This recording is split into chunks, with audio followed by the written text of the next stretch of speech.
Welcome, Krista. Thank you. It's been a while. Yeah. You did one with us a while back, didn't you? Yeah, I think I've done 2 other ones. Oh, yeah. You did when David Berman was here, right? Yep. And then I think I did one other one. So, yeah, it's my 3rd time back. Thanks for having me again. Welcome back. How do you feel being in a room with 2 people that had COVID in the last week? I feel awesome. Somehow I feel like I dodged a bullet there. I don't even know how I made it out alive. Well, but we were just talking about this. like I dodged it with my wife, with Joanna, for like 2.5 years. Like we thought maybe we had it a couple times. Yeah. And then we went to Florida, of course, of all places, just a couple weeks ago, and lo and behold, we got the if you're COVID. gonna get it anyway. Yeah. You literally said to me, I'm going to get COVID. I went to Florida. Like, I went to Florida, I'm going to get COVID. If there's a place, it's the land of COVID. Yeah, pretty much. And we did. And who knows? Maybe it came from Congrats. Florida, or maybe it came from our stopover in Texas on the way back. Either or. Yeah. Same. But I found it, like, I know you've had it before. Like 3 times. Yeah, you've got a punch card. I had always thought maybe I'd had it. Yeah. Because I got sick a couple times through COVID, and then I got it this time and actually tested positive, and then immediately thought, I've never had this before. Yeah. Because like. And you lost your taste and smell? Yeah, I did. Oh, really? I did. How For long like did it- 3 days, I lost it completely. Wow, that's crazy. But like before that, it just feels different. For me, at least, it felt very different. Like it started in my throat, and then it went into my sinuses. So I thought maybe it was a cold to start, but then all of a sudden I had the worst fatigue I've ever had in my entire life. Like, it put me on my ass completely. I ran a fever. I haven't run a fever since I was little. I had a fever for like 2.5 days. Body aches. Yeah, like that's what. Okay, oh so we my had God. it in January, and that was what we found. We were just like, I feel like you can't even like get off the couch. Like, it's like even just like, you know, walking to the fridge or whatever, like gasses you. Yeah. And like you hurt, and your joints hurt, and then we were kind of getting over it, and then I was like, oh, okay, it's just going away, and then all of a sudden my taste and smell just went away completely, and I was like, no, because I love food. But you got it back, right? Yeah, I got it back. Like, some people early on in this, like, still suffer from crazy. Like, I know Joanna's uncle over in Romania. He got it really early on, and this is like a 1.5 years on, and he still can't taste like certain things. He can't taste garlic. That's terrible. Like, can't taste garlic. Oh. That's crazy. That's like the worst thing to not be able to taste. Yeah, my body's just like, I got this. I know what this is. Yeah, you're fine. Been here before. You're fine now. But it's funny because it must really, really be going around, because like I got it, and at the same time here, Waddy got it, our assistant. Stev got it again. Then Stev got it again. Then you got it immediately. And I know like 3 or 4 other people that got knocked out with it. Well, I had been with Stev the night before he tested positive. I probably got it the same time when we did the team meeting. The day you found out you had it, we had a team meeting, all of us together. Yeah, but Waddy was already sick by that point, and I hadn't even seen her. Yeah. And for all I know, I got it when I was in Toronto. Right. Like, I was in lots of places, so we all could have got it from different places and just blame Steve. No, you know all what? your fault. It was actually, I was feeling really bad until all of a sudden I realized that Waddy and all these Everyone people had- had it, and I was like, there's no way that I gave it to all Well, and I these was people also at the I was time. also with Waddy the same day. Exactly, I was doing with you. photos Yeah. and everything, right? So, Yeah. And my wife and kids didn't get it. Oh, well, that's good. And that's weird. My wife did get it, and well, I guess big news is we're having a baby. Woo! That's why I'm wearing my dad-ass shirt today. Love it. awesome. Yeah. In 3 months, we're having a baby. So exciting. So we're super He excited. just throws up. Surprise. But she got COVID, and we were a little worried for a second there, Yeah. but she didn't run a fever or anything. Okay, So that's good. So we're fine. But yeah. So we were having do you remember Ashley's baby shower thing with the team held for her? We were doing the little baby shower that day, and we were playing like shower games, and there was a survey or something. Yeah, we did like the thing where you like fill out questions for or not questions, but like Give advice to like the new mom. Yeah. And then at the very end of that sheet was like, was like something, I can't even remember what the question was or what it pertained to, but I wrote, you know, having a child is like the most amazing thing that you'll probably ever do in your life, and I hope that one day I can do it too. And then 1 hour later, I went home and Joanna like gave me a onesie in a bag, and then underneath that onesie was a bunch of pregnancy tests that she had taken that day. So that day, so exciting. After writing that, because we kind of went on a bit of a journey with this. He's like, why are you giving this to me? Yeah. He's like, the baby shower was today. Yes, yeah, I went and bought a onesie that morning to give, and a bunch of other stuff to give to Ashley, and then I got home and she gave me a bag with a onesie in it. I'm like, I could have taken this to her. You're like, what are you doing? But yeah, I mean, we were almost about to do IVF, and then Did we you didn't just have bawl? to. Yeah, and it's funny because like Joanna doesn't cry, so like I'm the crier. She's like, there, Steve. Yeah. Like she didn't even cry at our She's like, wedding. suck it up, bitch. I'm the one that's got to carry this baby. Oh yeah, she's been a trooper. She's awesome. She's been. She just. I was just saying to Joe before we hopped on the podcast. Like, she's like, all these women that are like, pregnancy's so beautiful. She's like, fuck that. She's like, this is horrible. Honestly, I have to say I love her style. So we went to the like our client appreciation event, and I had a pretty good conversation with her, and like her views on like pregnancy and motherhood are so refreshing, because I feel like it's exactly how like I feel. Like, she's not like, oh, it's you know, such a treat and I love every moment. She's like, I can't wait for it to be over. Like, she and I love that. And it's she's so gonna be like that when we have the baby too. Like, it's not gonna be like, my baby is my world. She's gonna be like, my baby puked on me and then I puked on my baby, and it's been a horrible morning. I love it. That's why I love her. That's awesome. Wait until the baby's born. You think you cried then? Oh my wait God. Until the baby's born. Yeah. You're gonna be a puddle. I will. I really will. I wonder if she'll cry when she sees the baby, or if she'll just be she'll be like, thank God you're out of me. Demon child.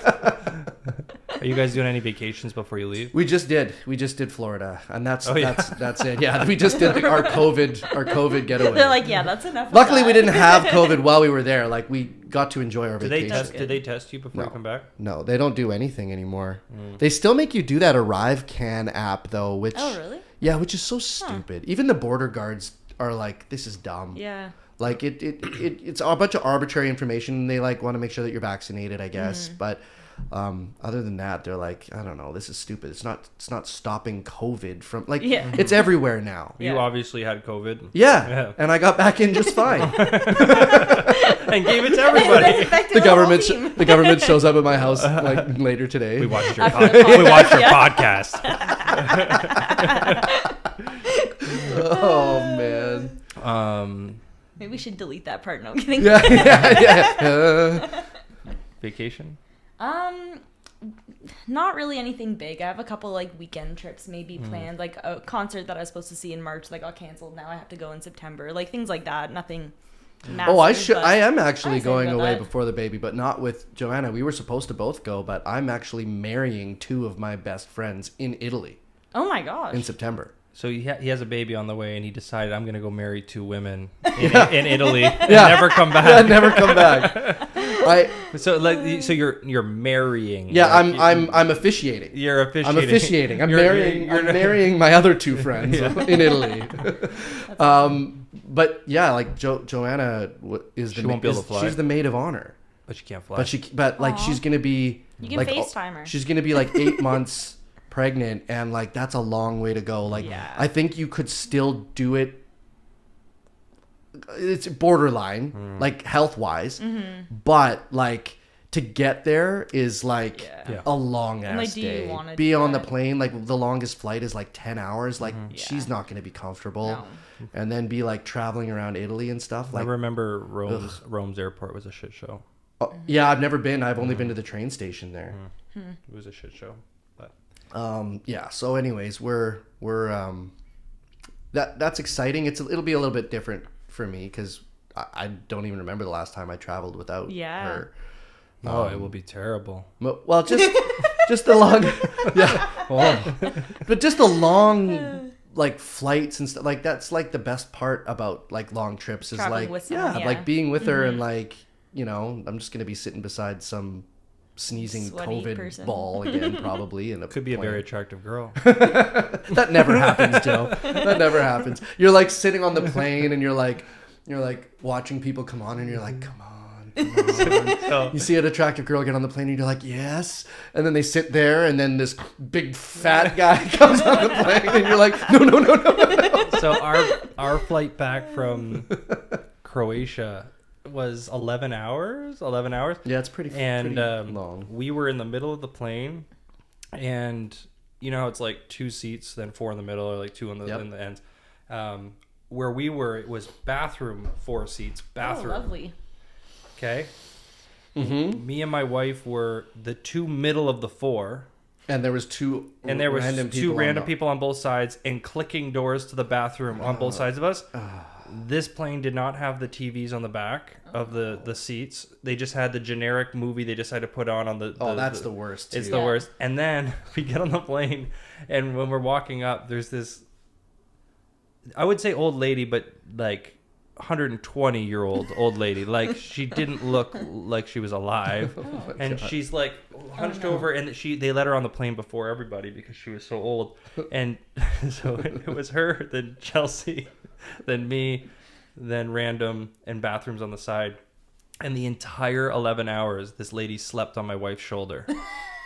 And Chelsea would try and like kindly like move her, and she just like sunk in further and laid on Chelsea. So we didn't sleep. To this day, we after even my wife giving birth 3 times, she said she's never been more tired than the plane ride home from Croatia. We got to Pearson Airport and we went to the hotel, and I think we slept for like 10 hours. And you get sick when you are that tired. Like I find if I have that exhausting of a time, within 2 days after that, I'm usually full blown sick. Definitely, yeah. So like, if you can imagine sitting in these seats in the middle with the bathrooms nonstop, the clicking of those doors, sounds and terrible. Then this woman just At the end of sleeping your on trip my when wife, you're already, like, and we're in the middle, exhausted too, right? and all I did was watch the map on the screen.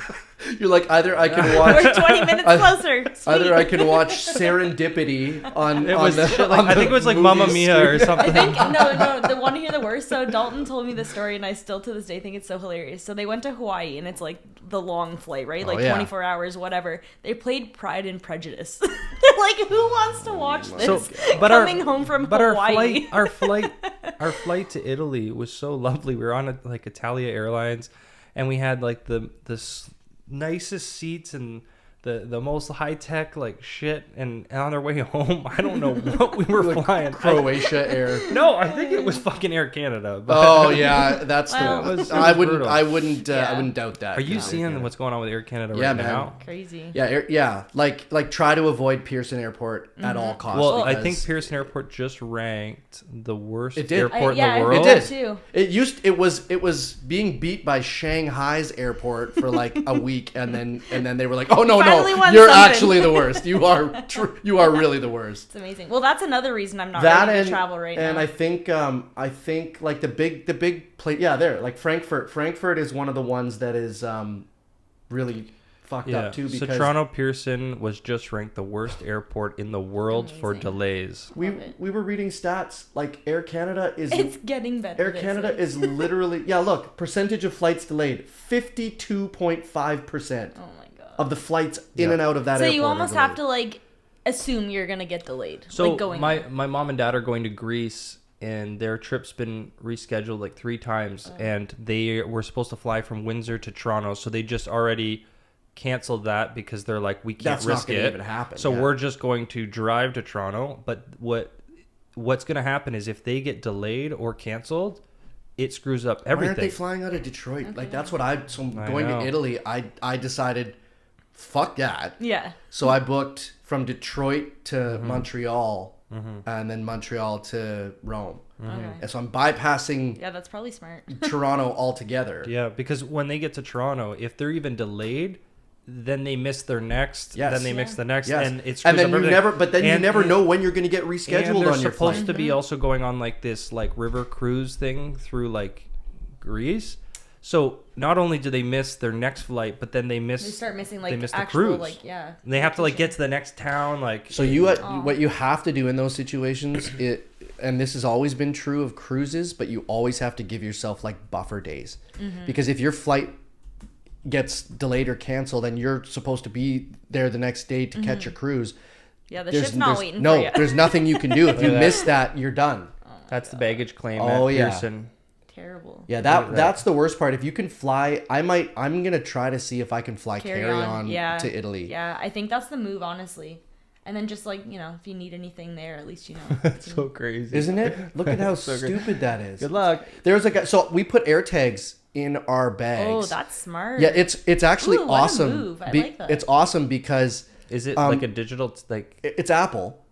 Oh, like so we threw the air tags in our luggage, so and when you get on the plane, you sit on the plane and you open up your phone and you're like, yep, luggage is underneath on the plane. me. And then when you get to your next destination, you can like basically follow it. Oh, that's and then when you get on the next plane, you can be like, did it make it? It did make it. So then you know. Right? What if you watch it going like away though? So does that actually show you basically? Yeah. Is that like a cheater way to GPS where you're at? Like how your phone's Wi-Fi turns off? Yeah. So the way an AirTag works. So do you remember Tile?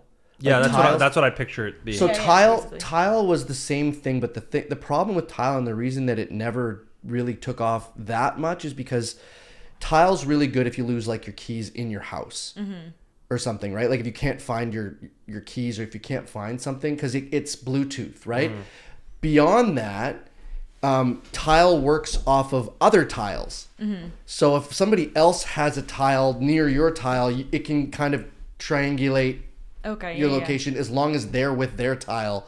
But there's not enough people that have tiles. Yeah, so if it really took off, it probably would have been. Yes, it would have. If they got happened. all over the place, it would have been fine. But then Apple came along and did exactly what they needed to do and made these AirTags that work off of everyone's iPhones. Yeah, that's genius. So if you leave something behind, you're not in Bluetooth range anymore. But as long as that AirTag is around anybody that has an iPhone, it'll ping its location off of that person. So what happens if you're on a plane where you don't have any Wi-Fi? Is it like a cheater way to be able to look on your phone and actually see where in the world you are? Yeah, like I don't think we were able to like track it as we were going in the air. You need to have I think you have to have some kind of data connection. I think you do. And now what happens for people that are on Elon Musk's Starlink and they're on a plane? Because I don't know. You don't have GPS and things when you're on a plane, but what happens if you're one of the ones that are now going off of the satellites through so does that fuck with the planes if people are starting to use internet? Who knows? I don't know. They've always said that like they just try to like minimize the amount of signal that is happening while the planes are using their instruments. I don't know how much it really affects that stuff. If enough providers start providing through satellite, and now you can have internet and you have a bunch of people on their laptops working. It could really mess with shit. Yeah. Have you ever geocached? No, I've heard of this. I always watch those videos on TikTok. So it's cool. It's actually wild. It's like, so crazy. There's a whole community of geocachers, like a big community. Is it like treasure hunting? Yes. Yeah. Certain cities like Toronto and big cities are going to be like a lot better treasures because you'll actually find like $20, $50 bills in these geocaches. There was a really, really cool one in Nashville. So I was really into geocaching like when I was like 21, 22 for like a month. I got the app and I was like, this is wild. I'm like, you're telling me there's an app where anywhere even around here, it would be like there's one in Willowstead Park, there's one at the riverfront, and I'm like, it's like adult Pokemon. Yeah, like exactly. And it would give you like a picture, and it would give you a bunch of clues, and then you would find it and you open it up and there's sometimes like a scroll and you write your name and put it back, or somebody will leave something behind, or they'll leave like a Tim Hortons like something like weird. Yeah. And you leave like a treasure for the next person and you put it back, and there's like a whole community, and I didn't realize how many there were at that time, and I can only imagine how many there are now. I bet you there's geocaches surrounding us right now everywhere. Yeah. I bet. So I went to Nashville and I pulled up the geocache and I was on that pedestrian bridge, and it was like when the pole, there's like this random pole I remember that in bridge. the water. I remember that bridge. Yeah, in the water there's this random like, I don't know if it's a cell phone tower, but there's a long pole that's coming out of the water, and it says when the pole covers the letter J on the WFJK radio station like building. Yep. So basically you just walk until the pole lines up and covers the J, and you reach under the railing and you pull it out, and there was a magnet underneath the railing, and you open it up and it's a scroll of like Carrie Underwood and like all these like famous like people's signatures and things like this, and you sign your name and the date you found it, and it like date back to like it was like 2008, 2009, 2010, and people sign it. That's really cool, and you have to trust that the people aren't just gonna like throw it off the bridge, with it or throw it off the bridge or take it too, right? So I every time somebody goes to Nashville now, I'm like, see if it's still there when the letter J is covered or whatever, and it's always been there. It's still there. That is crazy, because you'd think in the world of assholes, that there's going to be someone that came along that either throw it away or just take it. Yeah, true. Like somebody would Souvenir, want that. right? I feel like. Let me see if I can find the image of it, or the image of the pedestrian bridge here. So this is the pedestrian bridge. I remember that bridge. And there's maybe I'll find a nighttime one, but I thought about buying actually a Airbnb, like buying a place in Nashville to rent as an Airbnb. Well, your aunt lives there, right? My aunt lives there, and she's in real estate. She owns one downtown Nashville with like a rooftop that looks over the skyline of like, and then she's in old Hickory, outside Nashville, and then she also just bought a few Airbnbs that are in like a VRBO Airbnb designated building. That's all it is. Oh, that's cool. And she tried to see if I wanted to get in on it, and I never pulled the trigger, but kind of wish I did. And that was one thing I wanted to bring up today was your thoughts on long-term, like buying a vacation home and having just one place you go to, and every time you go to like Nashville or every time you go to a cottage, it's the same place. Or are you the type of person that would rather not own a place and just short-term stay wherever you go? We've had this conversation, Joanna and I, and we're the type of people that love new experiences. So I don't know that we'll ever own a cottage personally. I think it's great for people that do, but I just love the fact that when I rent a place that's not my own, I don't have to maintain that place. That's the best part, right? Like I might have to. That's exactly what I think. I might have to clean it once when we leave, but like then I don't have to worry about it after that. Exactly. Whereas if I own that place, now I got to worry about all the maintenance costs on it, and if I am renting it out to somebody else, if they're gonna take care of it. Now, obviously, the benefit of owning your own place is that you can do that. You can rent it out to somebody else while you're not using it, and it basically pays for itself in that respect. So from a money standpoint, I think it's smarter to own your own place like that. Yeah, because then you can still go out and like do other things. Krista and I used to own an Airbnb together. Yes, we did actually. It was in one of these rooms. What a fun adventure that was. I've had one Airbnb, and I loved having it, but it was a lot of work. You were my assistant at the time. It's a lot if you don't have a company that's coming in to like clean and turn it over and stuff for you. It was you. You were cleaning up hair every time and puke. Everything. Puke once or twice. It wasn't, but makeup was a big one. Makeup all over, like everywhere. every single pillowcase was just like, I swear, people just like, what is going on? Like an entire face. Basically. I'm just actually, what is happening here? It did well, like for an upstairs that didn't have a kitchen that would have normally rented for maybe at the time $800-900 a month, maybe $1,000 tops. There was months we were bringing in over $3,000 a month. Well, Windsor's an interesting place for Airbnb because we are across the border, and 19 and 20-year-olds from the States love to come here to drink. That was what we got a lot. That was the issue. And that was the part of the issue. Like my parents have an Airbnb, but they're just a one like bachelor apartment type 2-bed. Like they only want 2 people staying, and that's probably the smarter way to go. We actually found those were the better people, but because I offered 3 rooms and up to 8 people sleeping, it was just a party place, and that's kind of what killed it. Like we were flipping out 3 beds. I got a message one day. I was here cleaning, and it was like a quick turnover. I think there was people coming at like 1 o'clock or something, and I was here at 12, so like basically an hour between. And I'm like cleaning up and everything, and then I get a call from like an unknown number, and I'm like, hi, who's this? and it was someone who was like, I found a key with your phone number on it, and it has like a Joe Conlon tag on it. I'm like, oh, that's on interesting. the riverfront. It was on the riverfront, so whoever stayed here, I guess, ventured over there and lost the keys to the Airbnb and didn't say anything. That's the worst part. And so again, we only have 1 hour turnaround time, so I'm already like racing to get everything done. Now I have to drop everything, race over there, find this random stranger in a park who's holding my key for me. Like, oh my gosh, this is crazy. And that's like, I mean, there's stories like that all the time. Small tangent. My mom and dad last week had their cushions on their furniture stolen off their porch, and my dad was going for a walk down the riverfront and found his cushions in the bushes from where a homeless person was sleeping. Oh no! At least they found them. Well, at least they got some good use. Dirty cushions. Dirty Mike and the boys. Dirty Mike and the boys. Really quickly, that's the pole there.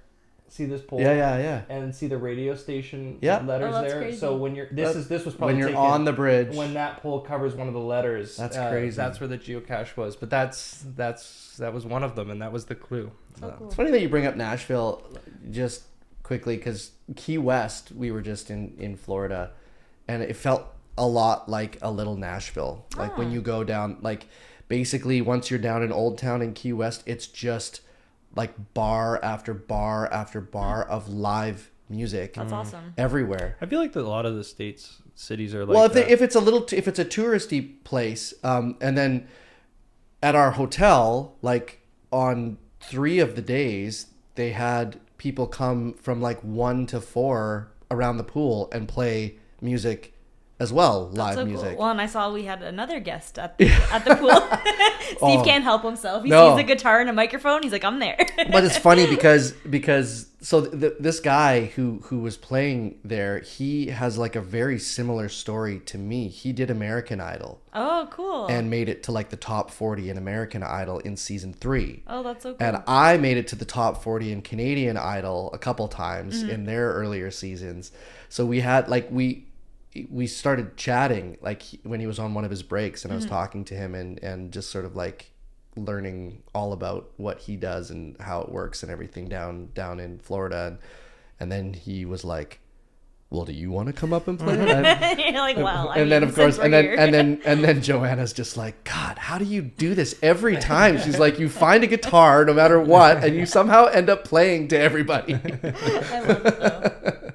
I was just looking at geocaches, like the Ganacho Trail geocache, and it like gives you like all this information, and then it gives you additional hints and a decryption key and all this stuff. What additional hints? Like, X, Z, Y. That doesn't hint. This just seems like a lot of work to me, honestly. It does, but I'm sure if it was your hobby and you were passionate about it, that's which I am. Cool.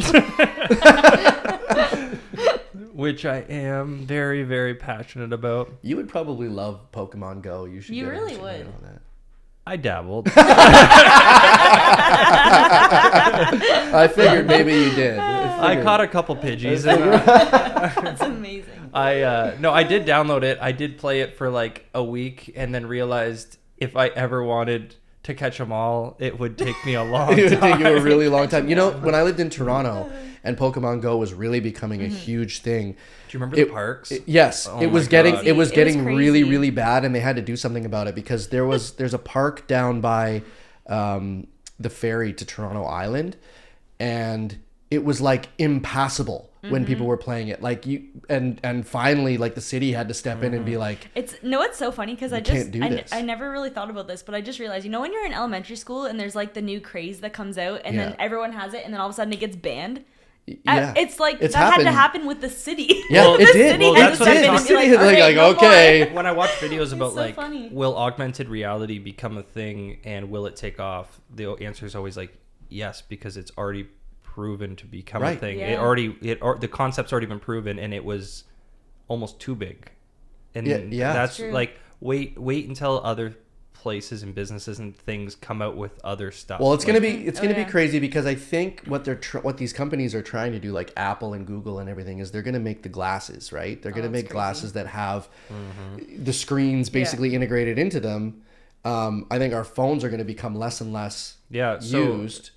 Like QR codes, like something along a QR code will be on every sign. Yes. and all you have to do is look at it for less. I think it's like 3 seconds. Yep. And it will do like a little. Yep. And then it will load all the information of that restaurant, their menus, everything Exactly. you need to know. Yeah. And like you're gonna start getting things like, you know how targeted advertising is already happening to you. Well, all of a sudden, because GPSs already do it. If you're driving down the road and you've got your GPS hooked in, it'll be like, oh, there's a McDonald's right here, and I know that you went to McDonald's a couple days ago. So I wonder if like dating apps will catch on. Like if you're single and you want to mingle, and like you can actually turn on like a thing. So when you're like when you're on the bus or you're at like a bar or something, somebody will be like, Steve is looking at you. Oh, that. And you look over and you're just like. I was picturing more like through the glasses. You see like basically like Sims floating diamonds, but like different colors, and they mean different things. You know? It's like those like stoplight parties or whatever, where it's like green means like I'm single and I'm good to go, and like yellow means like it's complicated. But if I look at you, will it be like, this is Steve. These are his interests. I hope Steve not. Oh, like your dating profile. God, I hope your dating not. profile, but you can turn it on because you want people to know that you're single. Oh, there's going to be a lot more murders. You look like an easy target. Steve lives at this address. And he usually arrives at home at this time. Here's Steve's full daily schedule. No one will miss him when he's gone. He has no one. Have you watched that documentary, The Most Hated Man on the Internet? Yeah, I told you to watch it. Yes, you did. Wow. So my favorite part of that documentary is when Anonymous gets involved, obviously. It's awesome. Because like basically to sum this up, this guy was a piece of shit. Yeah. And he made a website that basically Are You Up? Yeah, Are You Up? And it basically like I actually remember that website, and I know a few people that it's like almost like a revenge porn website. So like people like submit like the nudes of people without really their consent, and he puts them up on this website for views, and people just roast them. And so it's ruining people's lives. Oh yeah. And it but they actually put their it got to a point where they were putting their like address, their Facebook page. It would say this is their name, this is their linking Facebook page, everything. These are their children, like everything about it. Never got to the Holy. address. The address was supposed to be in his like second Yeah. round. But long story short, he got to the point where he pissed off enough people. No kidding. That it got to the hacker group Anonymous. Oh, okay. And then they basically put out a thing, and they just said like to the guy, they're like, we're coming for you. Amazing. Like and then it was so satisfying to watch, because they literally I can't remember it all, but they literally canceled his passport. They declared him dead in the state of California. They shut down his site. They shut down every single thing linking him to anything. He became a ghost of a person.